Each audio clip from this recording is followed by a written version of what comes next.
Season's creeping, snowflakes givers. Welcome back once again to another edition of our seasonal Campfire series where, if you did not listen to our first episode, we are taking a look at the cryptids of our particular hometowns for this holiday season.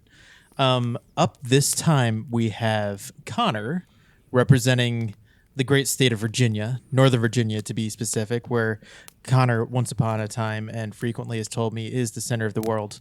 Connor, why is Virginia the center of the world? Gentlemen, well, specifically because no matter how far you go from Northern Virginia, you can find somebody who has either lived in Northern Virginia or is from Northern Virginia. I was bicycling across the country, having lunch in a diner in the middle of nowhere. I think it was Wyoming, but it might have been Idaho. And the woman serving us patty melts, we were talking, and she said she was from Fairfax, Virginia. And no matter how far I go, no matter how far I run, it follows me. Well, that's horrifying. Yeah. Let's go around the room real quick. Frank, how are you doing? Where are you? Where are you calling us from? Do you remember where I said I was, or do you? I was not on the call when you said where you were. Okay. You said that before you want I to got take on. a guess? Why don't you take a guess on what mid-tier American city I'm in right now? Because I'm in a hotel room. Is it in a state with a hand shape? No. Shit. There's a thing behind you on the above the bed, the headboard of the bed. I don't know if that's going to give. It just says "dream big." Yeah, it's not going to give Either anything way, away. it's a network of hotels. So. You did tell me, actually. I do know this. You remember? Yeah. Where am I? You're in Pittsburgh. Strike up the music, the band has begun. Pennsylvania. Pittsburgh, Pennsylvania. Yay. The okayest city in Pennsylvania.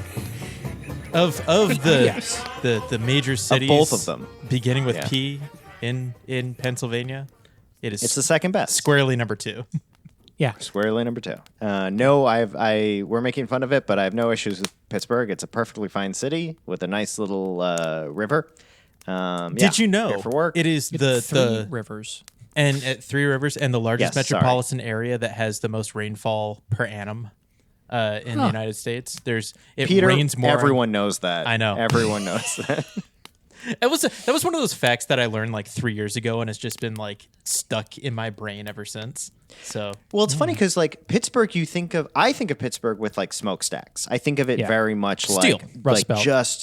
Rust Belt kind of thing. But it's pretty lush, all things considered. Like Pennsylvania is probably has the largest gap between the beauty of the state and the ugliness of the people, I would say.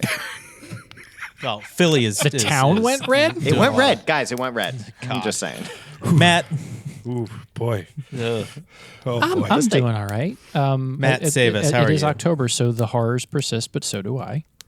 But yeah, no, I am just hailing from Jersey City, so which is, if you come from the East Coast, is just like Pittsburgh is really on this bubble of inconvenience to get to.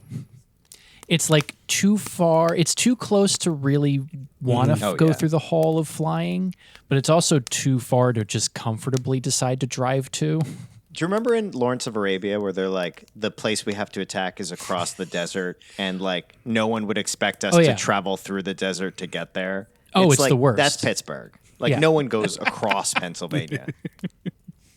Yeah. If you've ever had to drive, has everybody had to drive across Pennsylvania? It's deceptively big. It's massive. Yes, Connor biked it famously. How many hours of a drive is that? Is it 7? Is it 7 hours? It's something in least. that ballpark. Yeah. Okay.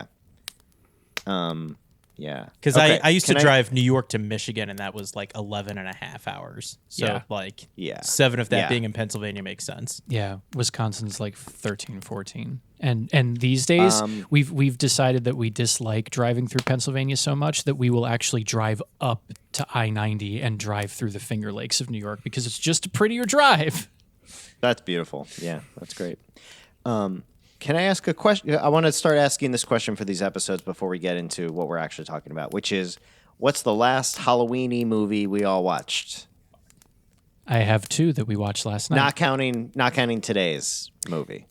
Katie and I rewatched both Practical Magic and the original 91 Addams Family movie last night. Lovely. Back to back. Nice. Which I do need to at some point go back and re-listen to the old Fix-A-Flick for Practical Magic, because while it is an entertaining film, it is all over the place. Sure. I will consider 1991's Addams Family a masterpiece. I don't think there's a single moment in that movie that isn't perfect. I think it's great. It's up there. I need to see Values again. I've heard Values is even better, and I can't remember it really that well. Values is oddly the one I think I remember more because it was on TV more. Well, you have that weird sequel thing. Yeah, that's the Joe Conrad household of like, here's the tape of like, here's halfway into this franchise. Congratulations. At some point, you need Figure to it make a out. letterbox list of like all of your like sequels you know better than the originals. Yeah, that Values would be on that list. Connor, what was the last spooky movie you watched this year? So we were just in Annapolis, Maryland for a wedding where I had a few hours to kill. So I watched the back half of Friday the 13th Part 2 and the front half of Friday the 13th Part 3. And the funny thing is that in the middle there, Friday the 13th Part 3 starts with the last 10 minutes of Friday the 13th Part 2. So I got really acquainted with that 10-minute period. With burlap that sack MasterCard Jason. logo. Yeah. So, well, what an efficient way to make films. Just we already know what the first 10 minutes of this movie is going to be. So we made it last year. And I was with a mutual friend of ours, Chandler, who I think we all know, and who has not seen any of those movies. So I got to do my favorite thing, which is explain what's going on to an uninitiated party. Every man's favorite pastime. My movie that I was going to bring up for this was Friday the 13th Part 2 because I'd never seen it and I watched it recently. Solid movie. Great. I'm taking my time with the Friday the 13th because I really enjoy them. So I try to do like only one a Halloween season. At some point, we may need to talk about the series, but that was the franchise that I latched onto when I was in my teen years, and I spent probably a good 2 weeks literally renting each one in sequence from the video store to watch the whole series from start to finish. I think ahead of the release of Freddy vs. Jason. It's become my favorite. I grew up with the Halloween movies and the Nightmare on Elm Street movies, and I'd never seen a Friday the 13th until the pandemic. Wow. And it's become my favorite of the big ones, for sure. It's so good. They're incredibly watchable. It's like drinking it's like a drinkable wine. Yeah, you it can just knows sit there what it for is. hours, and What's it's an not undrinkable wine? I mean, I've had some undrinkable Boone's wines Farm? in my day. yeah. Yellowtail. Peter, Okay, here's my problem. Halloween Town 2. No, Someone's Revenge. so my oldest is not quite old enough for like Halloween movies. Got it. And if I'm not watching movies either for this podcast or listening on to the Blank Check podcast, which has become my pastime, is breaking up whatever movie they're reviewing into like 30-minute chunks as the Coens intended.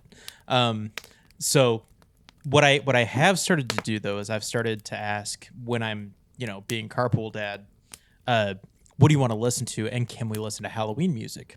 So I've been having him on a steady diet of Ghostbusters, Monster Mash, This Is Halloween. Nice. Just to like lay the groundwork. Yeah. So that way when those shows come on, he's like, it's like the Leonardo DiCaprio meme of like, I know that. So I'm just like I'm seeding the ground for when we can get there. Got it. But it's I think I'm gonna try and do some Coco. He's seen it before, but like it's so hit or miss, and when it hits, he turns into a zombie, and that is like the only thing he cares about, which is great. Other than that, it's been a lot of like Sleeping Beauty, Tangled, Frozen, anything with Has he- catchy songs. Is he too? He might be too young for Monster House. That like Zemeckis A little produced young, one. a little. That young one's for pretty Monster House. creepy. It is pretty creepy, Yeah. but it's Okay. solid. I was going to say, It's coming up. yeah, you might Yeah. at some point maybe one of the early intros would potentially be Over the Garden Wall. It's not as flashy as the other ones, but it's but it's got the music and it's got the vibe. Yeah. Like there's no piece of media that encapsulates fall. Like I'm due for a watch. Like the problem is it doesn't feel like fall here until like late November if we're lucky. Doesn't feel like fall here. It was 80 degrees yesterday. Yeah, it's bullshit. So yeah. Anyway, we should probably talk about a movie that we decided have to? Must we? I appreciate the conversation up into this point, but I will say I was thrilled to watch this movie because it means I did not have the worst movie in this series. I thought that. I had that exact thought while we were watching this. Well, but before we start diving into opinions, Yes. may I present for the approval of the Campfire Society 2011's The Bunnyman.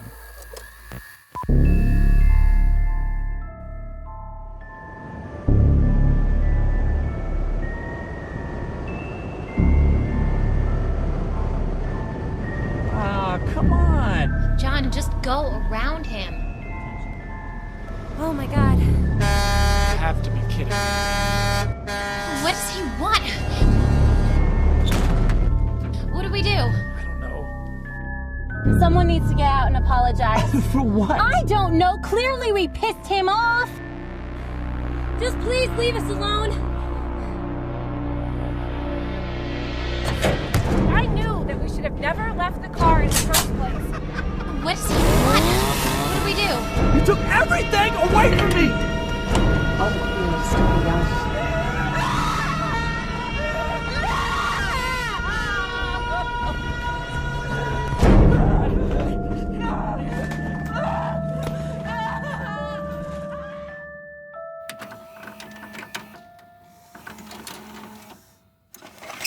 Well, that sucked.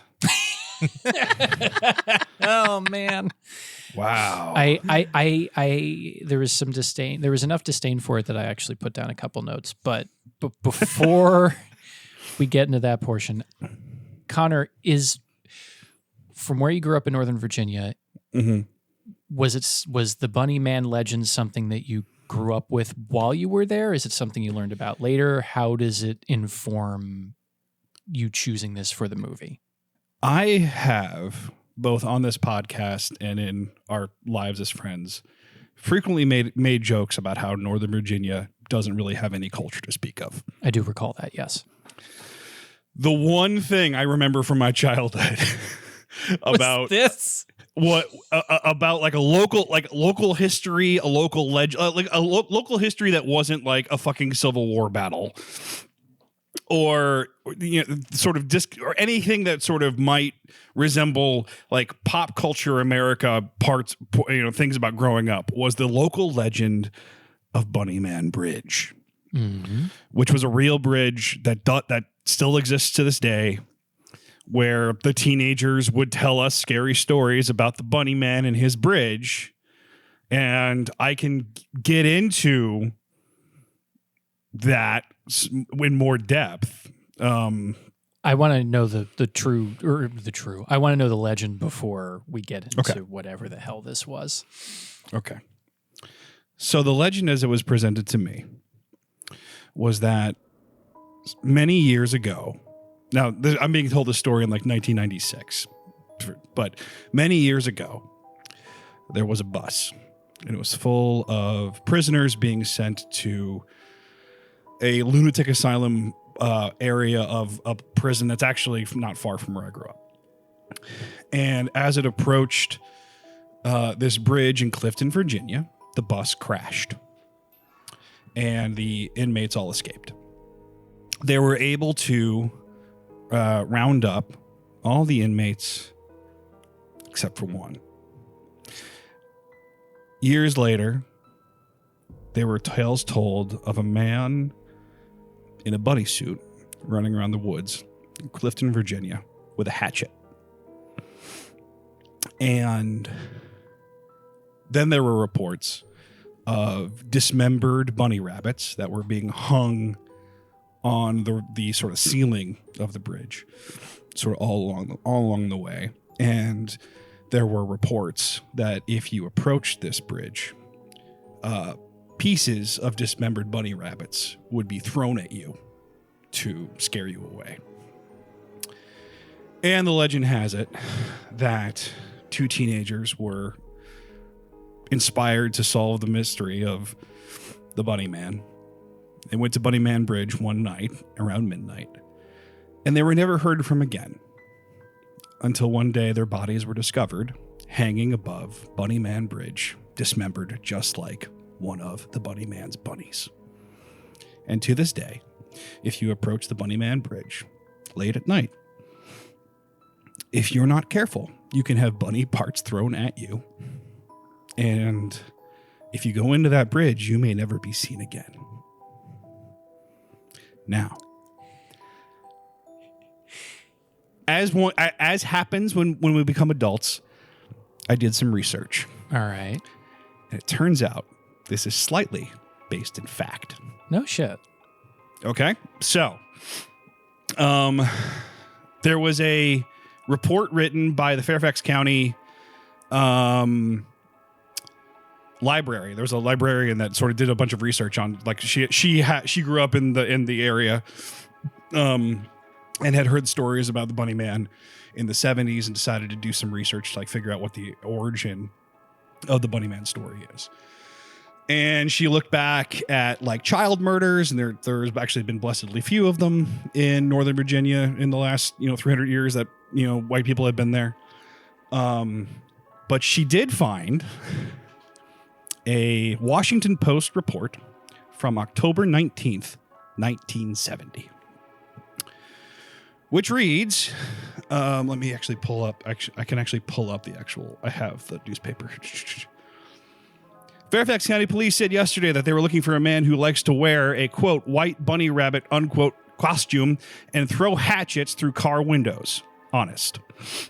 Air Force Academy cadet Robert Bennett told police that shortly after midnight last Sunday, he and his fiancée were sitting in the car on the 5400 block of Guinea Road when a man dressed in a white suit with long bunny ears ran from across the bushes and shouted, "You're on private property. I have your tag number." The rabbit threw a wooden-handled hatchet through the right front car window, the first-year cadet told police. As soon as he threw the hatchet, the rabbit skipped off into the night, the police said. Bennett and his fiancée were not injured. The police say that they have the hatchet, but no other clues in the case. They say Bennett was visiting an uncle who lives across the street from the spot where the car was parked. The cadet was in the area to attend last weekend's Air Force Navy football game, which we were just in. Hey, oh yeah, we at the same time. The second report, 2 weeks later, headline: "The rabbit reappears." Oh dear God! A man wearing a furry rabbit suit and with 2 long ears appeared again on Guinea Road in Fairfax County Thursday night. The police reported, this time wielding an axe and chopping away at a roof support on a new house. Less than 2 weeks ago, a man wearing what was described as a rabbit suit accosted 2 persons parked in the car, trespassing, yada, yada, yada. Thursday night's rabbit, wearing a suit described as gray, black, and white, was spotted a block away at 5370 Guinea Road. Paul Phillips, a private security guard for a construction company, said that he saw the rabbit standing on the front porch of a new unoccupied house. I started talking to him, Phillips said, and that's when he started chopping. "All you people trespass around here," Phillips said that the rabbit told him as he whacked 8 gashes into the pole. "And if you don't get out of here, I'm going to bust you on the head." Phillips said he walked back to his car to get his handgun, but the rabbit, carrying a long-handled axe, ran off into the woods. The security guard said the man was 5'8", 160 pounds, and appeared to be in his early 20s.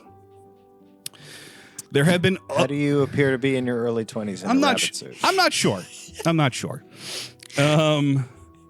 So, this story has been told over and over again a couple of times in local papers. Mm-hmm. But but people who are interested in the Bunnyman, so people who are interested in the Bunnyman suggest that it sort of evolved from this story. The one thing I haven't been able to, the 2 points I haven't been able to connect is that Bunnyman Bridge is, I have this somewhere. Nowhere near Guinea Road. It's in Colchester. It's at the Colchester Overpass in Clifton, Virginia. It's 7 miles away from Guinea Road. So it's close in a driving world, I guess. Yeah. Could technically walk that. I mean, it'd take you a while. Not to make a Northern Virginia Beltway joke, but close enough for government work. Yeah. Well, that's the funny thing. Oh, no. Okay. So I make the joke that Northern Virginia has no real culture to speak of. Part of the reason that's the case is that it didn't really exist as a place where people lived up until about the 70s. Up until World War II, when like the federal government really expanded, it was just farms. Like you would look across the river from DC and it was just farms. And over the intervening 30 years, and then even up until when I moved there in the 90s, there was this huge bit of construction. There's this huge ongoing construction to house all these people that were working for the federal government and supporting the federal government. Looking at the map, Guinea Road is the address where they say this happened is the entrance into a subdivision, into like a curly road, suburban town.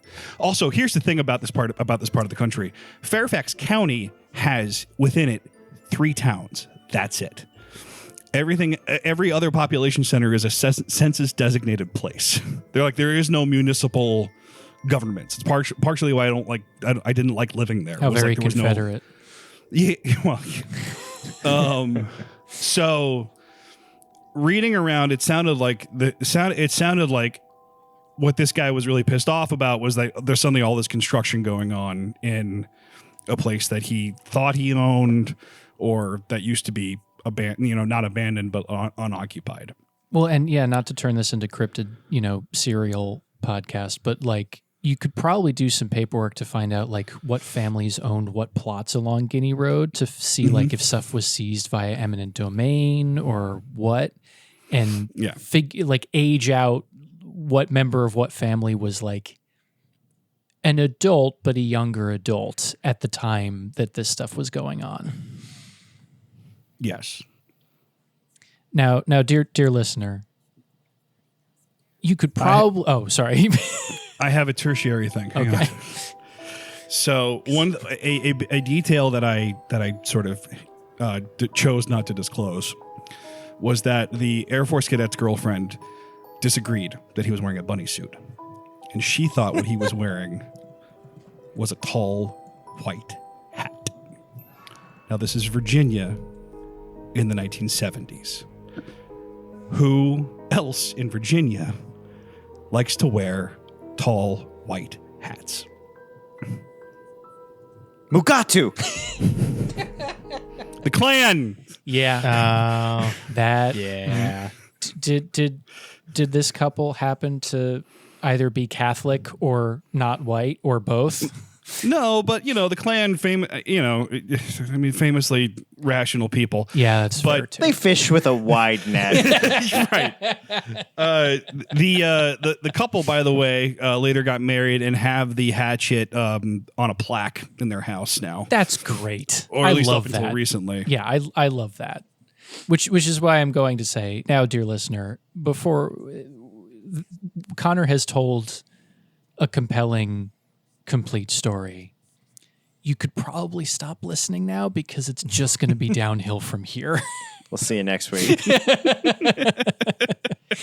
Otherwise, you're going to be stuck with us. Well, a couple of more interesting facts.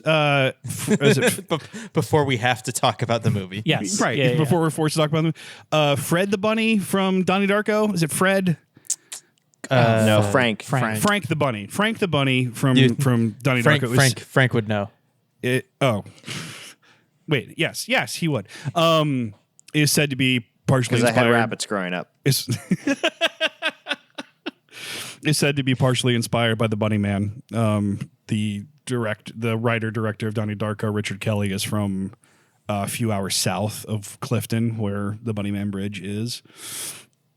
Yeah, that's all I got. Sorry, I tried to delay as much as I possibly could. I mean, that is probably this is probably our longest intro before we actually talk about the movie that's in the title,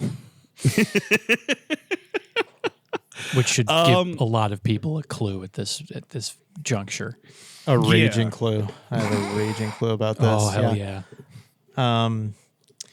Guys, this. So this, then, yeah, go ahead. It gave me a lot of feelings, and none of them were good. Oh dear. As you know, I am the squeamish member of the pod, and I can't spell. I was mostly bored. Yeah, yeah, that was most but- of up until a couple of key scenes, in which case things got squeamish really quickly. But for the most part, this is just like the worst paced movie I think I've ever seen in my life. I saw the trailer for this, in as much as one can call it a trailer, and my hope was that it was going to be bonkers insane, either sort of like trauma, like leaning into trauma, cheap but like crass and effects heavy, or so incompetently made that it was just going to be fun to watch, so like falling into so bad it's good. Unfortunately, this movie does neither, which does not now, dear listener, do not confuse this with me saying that this movie is competently made, because my God, no, it's not. What it doesn't do, which is much to its shame, is take any big swings that it fails to hit. Frank, you look like you have a lot of thoughts. Yeah. There's a dark night of the soul going on in a Pittsburgh hotel room right now. Yeah. Which fair? Are you guys fucking with me? Look. This is this has been just the 0 for 2 in a way that is so it has to be designed. But Frank, if you And had not to only rank that- them, it's really important. If No, you had Peter, no, you don't talk yet. You don't talk yet. You're gonna get your little participation appropriate. But I'm gonna say, again, do I need to explain what the word cryptid means to this group of people? I'm not understanding what we're doing. What is this? This is the most ill-conceived, poorly designed, deliberately antagonistic series we've ever done, in a way that I honestly texted Amanda and I'm like, hey, have they said they're going to fuck with me with this? Because I feel attacked. So I'm in Pittsburgh for a shoot. Today was a location scout. As soon as I got back to the hotel room, I put the movie on. I got 10 minutes in and I was like, I need to drink alcohol first. So I went to go get dinner. I had a bottle of wine at dinner. And I came back, and it wasn't enough to get through whatever this was. I burned a hole in my laptop hitting the 30 seconds forward button. Oh, there's on Plex. Yeah, there are sequences I watched at 1.5 and 2 times speed. What is this? What are we doing? How do you let this pass through? We're all supposed to be some semblance of a filter for the rest of us. Several of us have degrees in film. I just don't understand how you can call yourself our friend.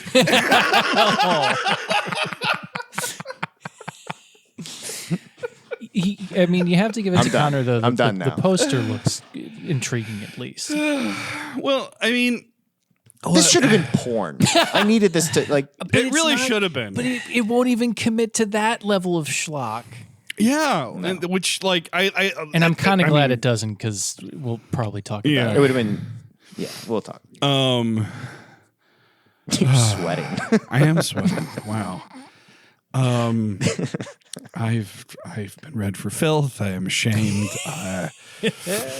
There's no coming. What are we doing? There's no coming back. What are we doing? Well, so it started off as such a simple, beautiful idea, Frank. Matt is from New Jersey, famously. He tells everybody. And it was like, there's a Jersey. I'm legally There's a obligated Jersey to. Devil movie. There's a Jersey Devil movie. Like, well, Look, what- I blame myself because I saw you guys come up with this idea, and I knew it was a bad idea, and I had won too many battles recently, And I knew I'm like, I can't. At this point, it's got to be them. I can't. I've just cashed in too many times. They have to steer this ship right now. And what a rock we hit. But the question was not here. What was Good question. Yes, well said. wasn't hearing my regaling you with the tale of the Bunnyman. That was the worth best it? part. That's by far that's the best part. That was amazing. You told that like Quint on the Indianapolis. Like that was just that was brilliant. Okay, And well- if this movie had a molecule of that energy, we would have something to talk about. Well, and so here's my confession, Frank. That's all I wanted to do. Matt pitched Hometown Monsters. I'm like, great, I got one. I remember this one from my childhood. It's somebody must have made a Bunnyman movie, right? Right? And I was. The and I looked problem is though the people that made this movie heard It's a you guy. tell this legend. Well, yes, it is one person, One guy. And he's this- made the- 3. and that's the Yeah, thing. this and Shark Sorry, Exorcist. Peter, go ahead. No, the problem is he heard Connor tell him this story drunk in a bar.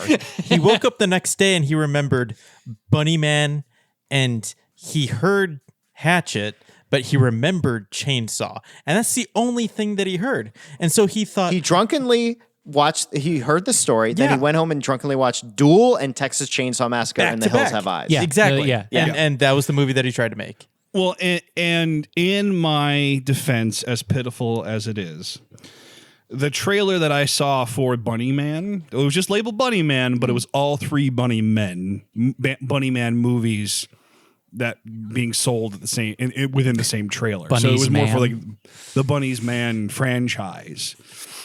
So I was fooled. I was fooled. I was made. I was made a fool. I was fooled. We are all Boo Boo the Fool. We are all boo boo the fool. Send in the clowns. Wait, they're already here.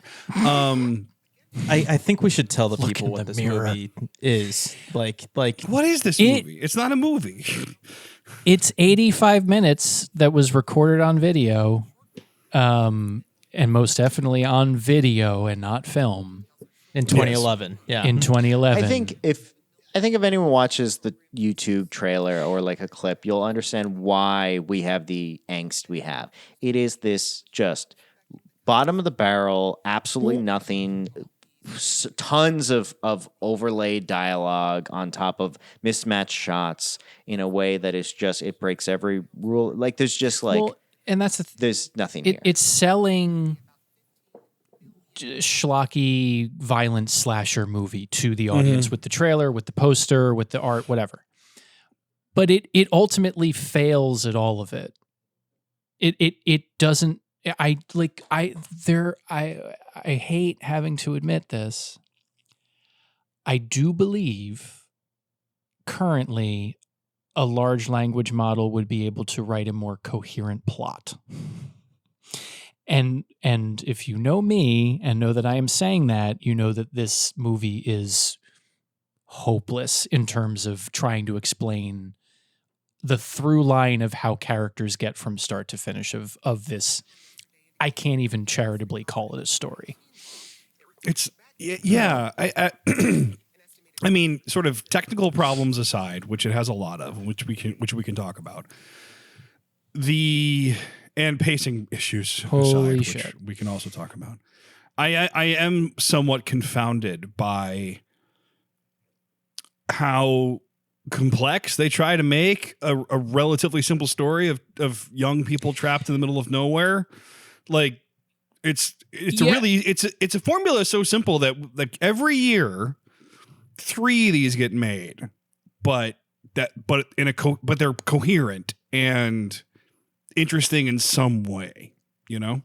Yeah, I mean, the idea, I guess, I mean, you can read the plot on Wikipedia, but the baseline is kids in car driving through California hills get stopped by crazy person running in truck, and as they try to escape, they run into Bunnyman and his cohorts, and violence ensues, but also stupidity. Can I take an aside, because one of us deserves a moment of recognition? How nice does Lake Michigan Monster seem right now? I'm telling you guys. Like, At is least this- they were trying. Like they had they were are- making some it is- swings. It is a toxic ex-boyfriend that you're like, well, the sex was good. I just need Peter to have a moment like- because, like, man, did we? I'm editing that episode. Man, did we rail into him for how bad that movie was, and all of it got undone. You know, when there's an Olympics and like a world record gets broken, and then the next heat, that record gets broken again. Like, this is what we just did back-to-back episodes, except in the other direction. Well, it's like, living the last 20 years. I had a Facebook post that I've been reposting like every year since 2014 where I'm like, man, I hope that I can remember like how Congress got us into this predicament. And every year that post just gets funnier and funnier and funnier. It's kind of like that. Yeah. So here we are again with a not great movie.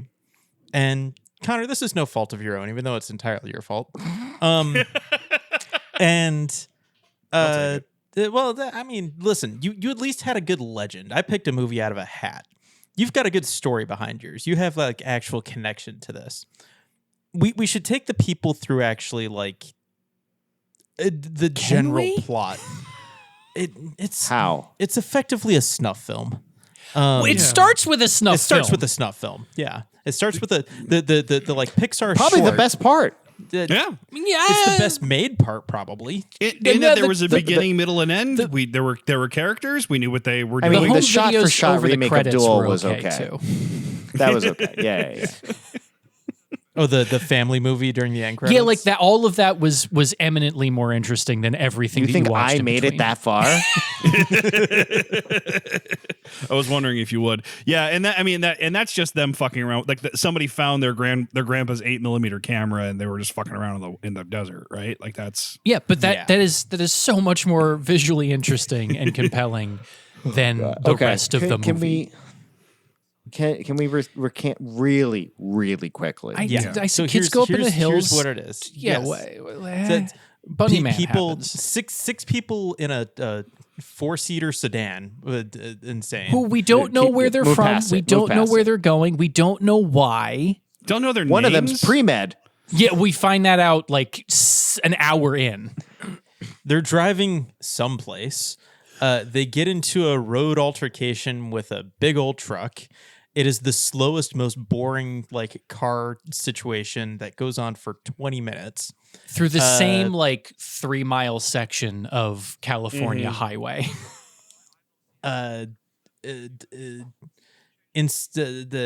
cars the car Then gets they wrecked. stop. No, For no- before that, they're yeah. doing like the whole thing where like it's the road rage incident where somebody passes It's somebody Duel, and then they yeah. pass the and then they're passing each other. But then despite the fact that truck would not make it up that hill as fast as that sedan, they're like, okay, let's stop and apologize. Which one, if you've ever driven through anywhere in America, bad idea, especially now.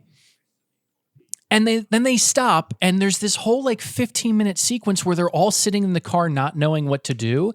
And then they send one of the girls out from the car to the stopped truck, which all it keeps fucking doing is revving its engine and honking its annoying ass horn, which it just, terrible. I hate it. I hate it so much. All right, I need to talk right now.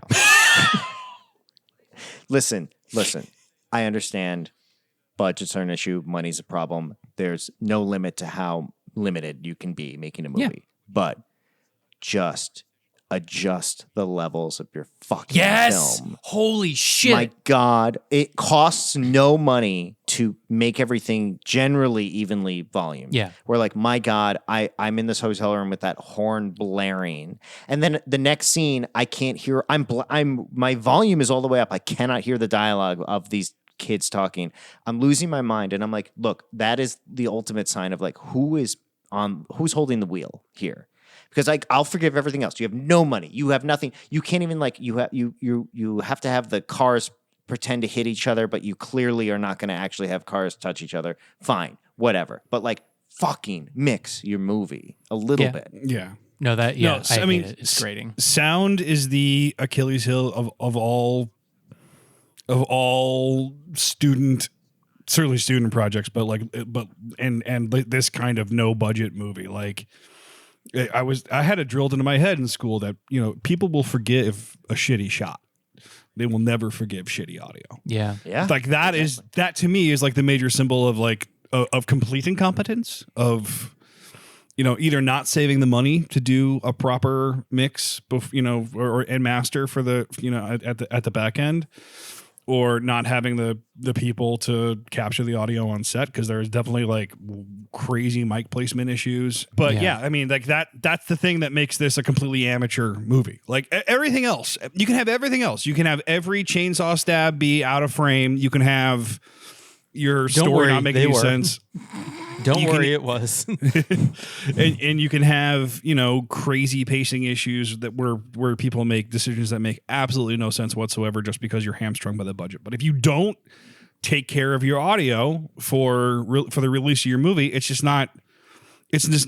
can't be taken seriously. Yeah. And I totally yes, ADR is always going to be a thing, and ADR in these low budget movies is always going to kind of sound out of place. But like, I'll forgive the ADR if you just balance the fucking levels a little bit. There are whole chunks of this movie with no background noise. And it's so infuriating because, like, I know it's the least sexy part of making the movie, but, like, my God, does that sort of, like, sell the atmosphere? Why are you not taking advantage of the, like, vibe you're trying to... There were 30-second stretches where I thought I lost audio. No, I thought that I was having technical issues, like especially in the beginning sequence where they're driving, because there's nothing but dead air. Yeah. So anyway, these kids. So then the truck leaves because we find out that the Bunnyman has another victim that he's going to kill in the back of the truck that's been there the whole time. And then There's a woman in the back of the truck that I was like, oh, that's something to play with. Yeah. This is going to be interesting when these two things kind of come together.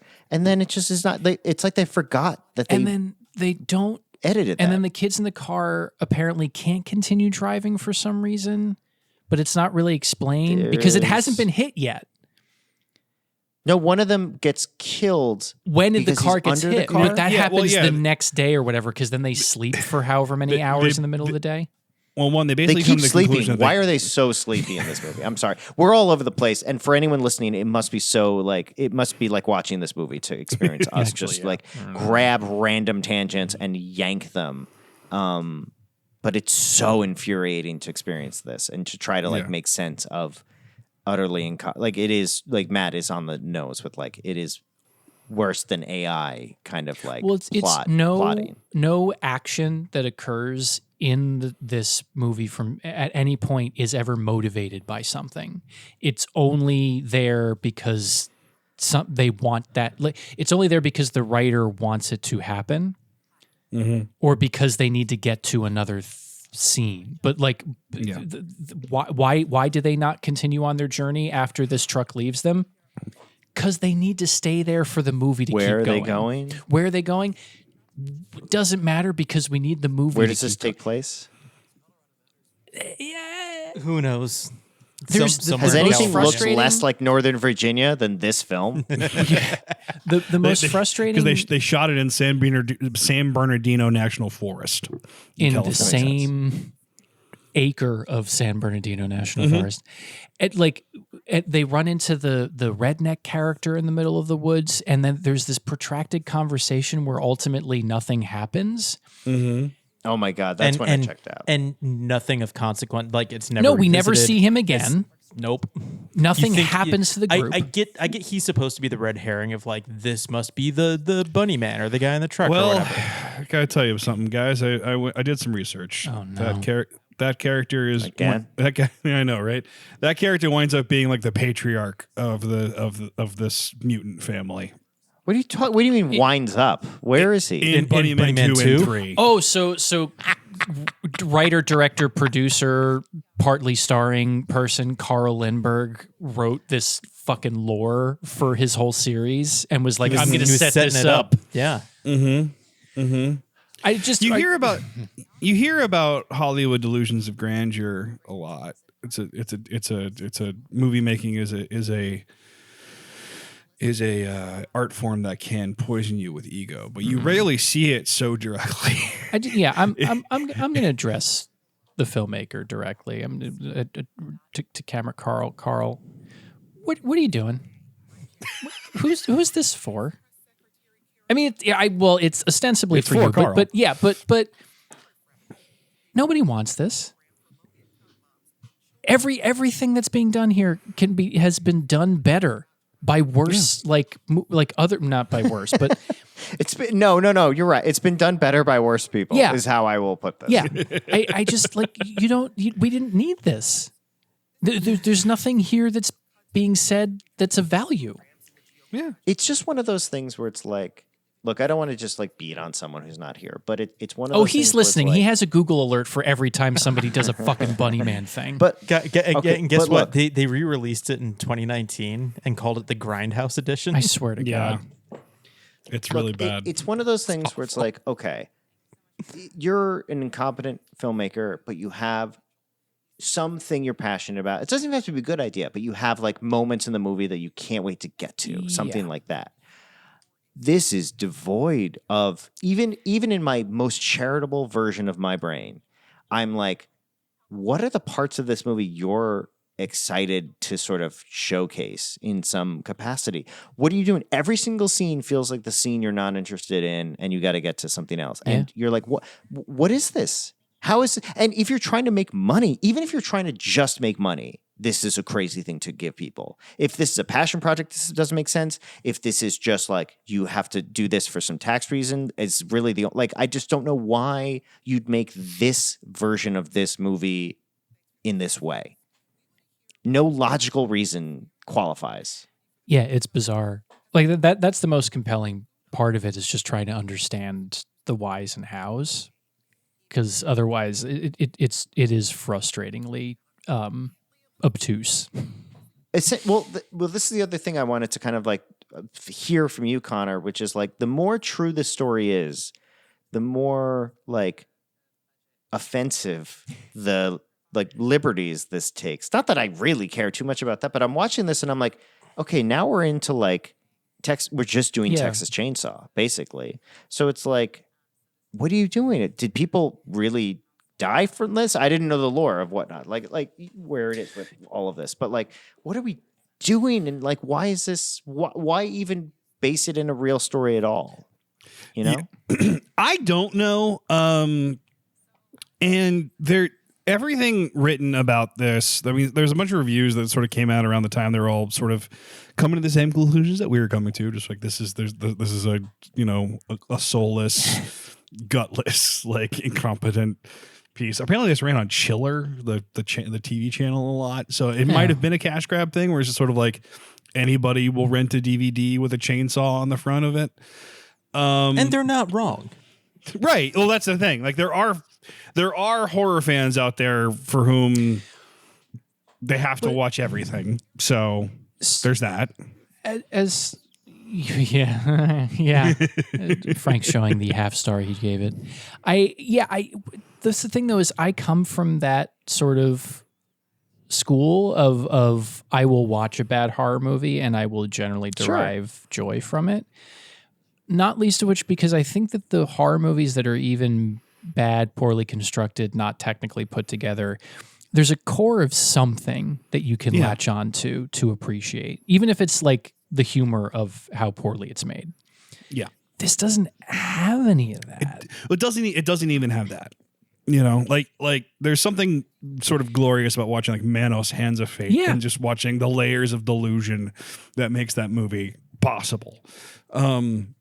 With this, it just feels like they got out there with a chainsaw and a bunny suit and were just kind of bored, and which is just surprising. Like I thought it would be, if nothing else, have a sort of like little stinker quality to it, where it's like, well, we're just out in the middle fucking around in the woods, but like, you know, we think this is funny, but it also feels like they were taking it pretty fucking seriously, and.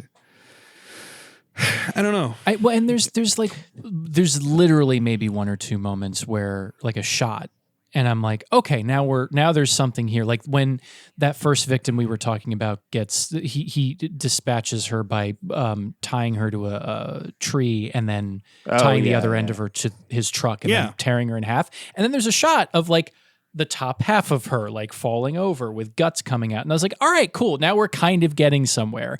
And then nothing happens for another 40 minutes. There was an okay shot where the earlier woman, someone gets stabbed in the mouth with a knife and is spitting up blood. And I was okay, in the cheapest way possible. I'm like, that's fun. That's it. That's all I really need. I don't need money. I really don't need money. Yeah, I just need. And so much of what's fun about cheap horror movies is watching the people that make it creatively work around how little money they have. Yeah. And coming up with gags like say in this the knife in the mouth and them spitting up blood, or the cheap rip the lady in half effect. But the rest of the movie just isn't that. It's just like they came up with one moments. Gag that's just At sort the of very like least, let's talk about the Bunnyman himself. Like, first of all, yes, the costume is absolutely the least costume you can do. It is the front of the shelf at Party City that you'd grab for the bunny costume. Sure, whatever. But like, I don't know, maybe you could do like, I know you kind of see him later, but maybe you don't see him and you've got like, I don't know, that part where the back of the suit doesn't quite tie up. You see like scars under the skin or something. It doesn't really, you don't have to just fucking draw with an eyeliner. Just make lines on someone's skin and you'd see it. And then on top of that, like, there's no performance from the Bunnyman. There's no like, you think there'd be some, and I don't need Nick Castle as Michael Myers. I don't need that level of sort of like pantomiming to a degree that's so alien and out of place. There is more performance coming out of the truck. Late. Yeah, the truck is the closest thing to like a good character this movie has. And I think a lot of that is just how blaring that fucking horn is in our ears. But there's one moment late in the movie where the Bunnyman does the like animal head tilt to the side when it's thinking. And I'm like, all right, where was this? Like, I know it's the first thing you'd think of if you have an animalistic headpiece to your costume, but like, just give me that. Just give me a sense that you've decided what this performance is in one way or another. It's like they forgot everything that they had shot yesterday. They had no idea what they were shooting tomorrow, and they were just living in the moment of whatever they were shooting that day. Yeah. And then that day would pass, and then we're starting from zero again. Let me get this out, and then I'll stop talking, Connor, because I know you're about to say something. But like that moment where like the first person dies by like being under the car for some reason, he's trying to work under the car because for some reason it's broken, but we didn't establish that terribly well. So that guy dies. Yeah. Then they all decide to sleep next to the road and wake up where two of them don't even start yet. Two of them sleep with their backs, like sleep sitting up with their backs together. And then there is a 20-second moment where one of the friends is like goofing off the next day after their friend died of like, if I get up, the other friend's going to fall over because he's still asleep. And then she does it and he tumbles and it's like a laugh moment. I'm like, what is this in your mind? What is this? Do you think the audience thinks this is funny? Yeah. And that to me, that comes from like, they just, there's the goldfish memory of the actual keeping it's a failure of either director or line producer or whomever to keep the actual through line of the movie in someone's head when you're shooting so that you're keeping the tone consistent. And because there's none of that there. I think what it most closely reminds me to is bad late 90s, early 2000s video games where like the NPC characters don't really have thoughts or motivate. Like they're not doing, they're just there. What's the example you're thinking of? I have like a melange of them in my head. Do you have one that you were coming to think of? No, I was kind of thinking the like, the PlayStation honestly, 1 Phantom Menace game kind of has some of that with the NPCs. Yeah, or even like there are moments in like early stealth action games. But the thing that broke me was they find the cabin in the woods, right? And they're all in there, and then they hear the chainsaw. Bunnyman's coming. They push a mattress up to the front, the entrance of the cabin, and Bunnyman throws By the way, one of their friends is already dead at this point. Okay, so they know that they are in a life and death struggle. Bunnyman shoves the chainsaw into the mattress and gets it stuck. They pull the mattress off and it takes the chainsaw with it. They then take possession of the chainsaw. And instead of trying to kill Bunnyman, there's a full 10 seconds where one of them is holding the chainsaw and just vaguely threatening Bunnyman. Bunnyman is just standing at the entrance like a dumb NPC that doesn't know what to do because there's an invisible wall there. And then he leaves. And they let him leave. And then he kills 3 more people. Yes. Yeah, they basically all die. Like That's when he also get introduced to his mutant little brother. Well, and randomly. And what I think what bothers me the most there is understanding the dumb logic of like, well, we can't kill Bunnyman here because the rest of the movie happens. So we're just going to do this so that the rest of the movie can happen with no thought for like the logical consistency or verisimilitude of the actual story that they were even attempting to tell. Yeah. Or just don't have the chainsaw get stuck in the thing and then you don't have to write yourself in. Like this is and then it turns into I'm trying to think of I think the Texas Chainsaw Massacre movie it most made me think of was did anyone see the McConaughey one? I think it was Beginnings. He's in like one of the ones in like 90. Yeah. It's not the worst thing I've ever seen. It's like it's got some fun stuff. But like it had like that was that's where when the series dipped that much that this was kind of similar where you have like the one girl who's like a totally normal, attractive person as part of the mutant family, kind of like mixed in with these other like weirdos, you know? Yeah. Yeah. Well, and that's the moment where it almost feels like it's going somewhere. It's way too late in the game to start going somewhere, but at least there's this. It looks like they're trying to create something about Bunnyman and the family, but none of that's even consistent because there's that one brother that shows up in the car earlier on, and then is never seen. No, I don't know. He disappears. Because, seriously? Yes. Jesus. It's that's what I'm saying. It's just like, okay, he fulfilled whatever plot purpose he needed to in that one scene. He doesn't need to exist for the rest of the movie. Yeah. Also, the little like monkey guy that shows up at the one fucking point, gimp that out of nowhere, the chained up one with the painfully long sexual assault scene. It's really bad. That was when I started scrubbing. Part. Yeah. Yeah. You scrub too. Okay, good. I started scrubbing in the middle of the full blown torture scene. Yeah, that was also the scene where the torture scene, like the torture scene, I was kind of like, okay, let's see what they got. If they have anything, they're gonna have it here.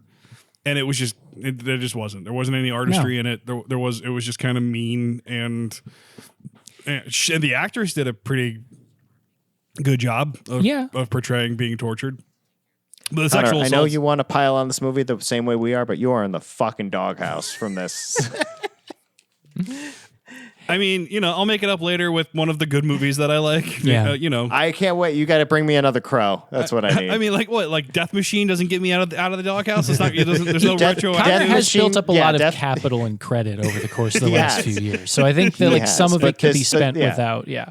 But his 401k took a hit. It's a lesson to all of us that due diligence ahead of proposing a movie to the Midnight Society of the Campfire series is really important. Otherwise, you're going to get toasted like a marshmallow. and Connor, you are toasty and melty right now, and I can't wait to that's why slide he's you onto than a us graham at this. cracker. Yeah, put a little chocolate on you, gobble you right up. Okay. Okay, it's getting too hot. It's hot and heavy now. I'll say I need a snack. I'm starting to swell up. The boo box. The boo box. Don't watch this movie. It's not a good movie. Yeah, yeah. Like even if you think that it might be fun because it's made for a shoestring budget by a bunch of idiots, it's just not fun. It's mean. It's incompetent. That's a great point. It is a mean movie. It's a mean movie. Yeah. There's no joy in this movie, and it wants you to hurt. Yeah. Because I think we all like bad movies. Yeah. We'll forgive a lot. This is a mean movie. Yeah. You can't be mean and bad. Yeah. No. Yeah. Like I'd call Texas Chainsaw 1 mean but in a way that makes it like one of the greatest horror experiences of all time. Like it's properly. Yeah. Yeah. Well, it gives you that emotional juice that Yes. goes along with it being mean, as opposed to this, which is just mean in a way that looks like, you know, like the school bully, like School bully, yeah. smacking around the smallest kid in school. Just like, what are you doing, man? You know? Yeah, exactly. Yeah, it is. It is season 5 of Game of Thrones. It's not that bad. Let's relax. It's people made this, Matt. At least the audio mix was decent in Game of Thrones. That's true. That is very true. true. And the score was good. You couldn't see anything, but you know, I was going to say the problem was visual. Yeah. That was right there. Matt, what? Please tell me what you have. or we're next going to for wrap us. up with you. In We don't. this We don't series. have to, but I feel like Peter was trying to get us out of it. And Matt, you're how we get out of it. So we're I'm hopefully going to provide us with a little bit of a break. you've watched this movie before. Yes, I've watched this movie before. Okay, that helps. Yeah, That yeah, helps. yeah. Because Connor and I made that mistake. We're just checking. There, So there are several movies about my home state cryptid, and while I was tempted to go with one of the other ones that I hadn't seen that looks poorly produced after the last 2 films, I have decided we're not doing that. And that I am going to go with the sci-fi original movie Carney, which is about the Jersey Devil. Love it. Now, at the end of this movie, will I be upset like I am with these two about it not qualifying as this cryptid series, or do you think it's going to at least check that box? It'll check the box Quality aside. because the Jersey Devil is a cryptid and the Jersey Devil is in the movie. Okay, that's all I need. I just need one of these movies to qualify. And keep in mind, I still haven't made my pick. I know. So I am waiting until we get done with your 3 before I decide what needs to sort of like balance all of this Yeah. out. I have some ideas of where we're going. And because all the rules are out the window, I am just picking something that feels like it's going to make us all very happy. Just RoboCop. Just, yeah, RoboCop. Oh, cryptid. that could have been Yeah. the Michigan cryptid, Peter. Everything's out the window. I will say, Stay out of my when I state. pick, if I pick the one I have in mind now, it will not qualify as a cryptid, but there will be something about it where you're like, okay, this, even though it's not a local thing, will check enough of a box for this series and be something that we're going to be very happy with. We'll see. I might change my mind, but that's where I'm leaning right now. I'm not going to say it until we end the next episode. All right. Guys, this was still fun. Even though it was a bad movie, it was fun. It to was shit on great a movie. radio. Yeah. Can I, because we're wrapping up, and I knew this was going to be like a pain in the ass No, episode. you I'm gonna can't. start You can't hit Connor. You can't hit him. I'm so far away. If Frank. Yeah, that's imagine one of those like boxing gloves on a yeah, it just comes shooting out. I'm gonna start doing this at the end of some episodes. I'm gonna pull a random movie score track, mostly for Matt to guess, but you're all allowed to weigh in, and he'll guess, and then I can give hints and I can answer questions if he wants to know the year or the genre or director or whatever to kind of narrow it down. But I'm going to start doing this at the end of some episodes, just sort of like a little mini game to kind of wrap up on that has nothing to do with anything we're doing. Just Is it Halloween feature. themed?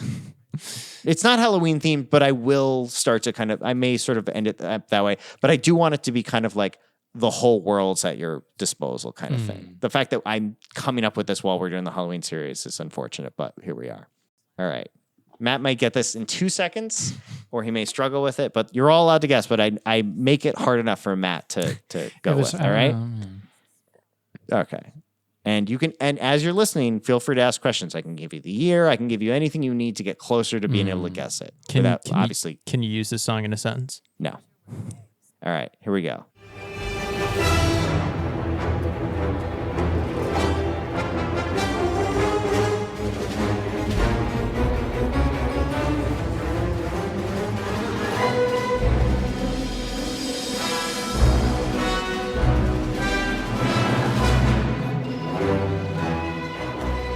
Is this 20th century?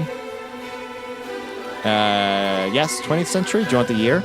Yeah, sure. I think it's 93. Okay, yeah, it was.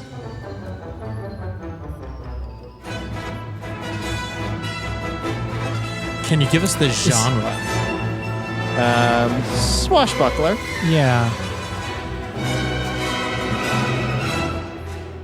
It's not Three Musketeers. It's Three Oh, shit. Musketeers. Well, there we are. It's the Kiefer Sutherland, Charlie Sheen, and Oliver Platt. Three Musketeers. Nice guess, Yeah. Connor. Who scored that one? Michael Kamen. Okay. Because for a second there That was some was- James Horner. Something in there. Yeah. There were some Zorro vibes. That was Connor. Good pull. Yeah. That Yeah. was. I started thinking The Last Crusade.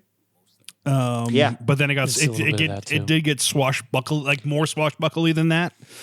My next clue was going to be that it was produced by Walt Disney. Yeah. To see if that kind of That would have thrown me off the scent. Yeah.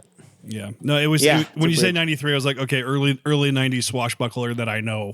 And I was about to say Cutthroat Island, but Yeah, that was gonna That be was my what I was first thinking guess. too. Was Yeah. Cutthroat I think Island, you would have yeah. all gotten Cutthroat. By now, we would all get it pretty well. But nice job. I'm going to keep doing that. Yeah. Random pieces at the end. Just you can all weigh in, but I am going to make them where Matt has to struggle with it. So Peter and Connor may be tricky from time to time, but okay. At least we went out on a nicer note than Bunnyman.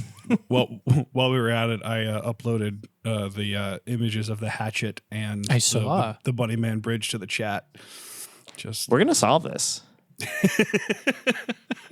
Yeah, that is a creepy looking bridge tunnel.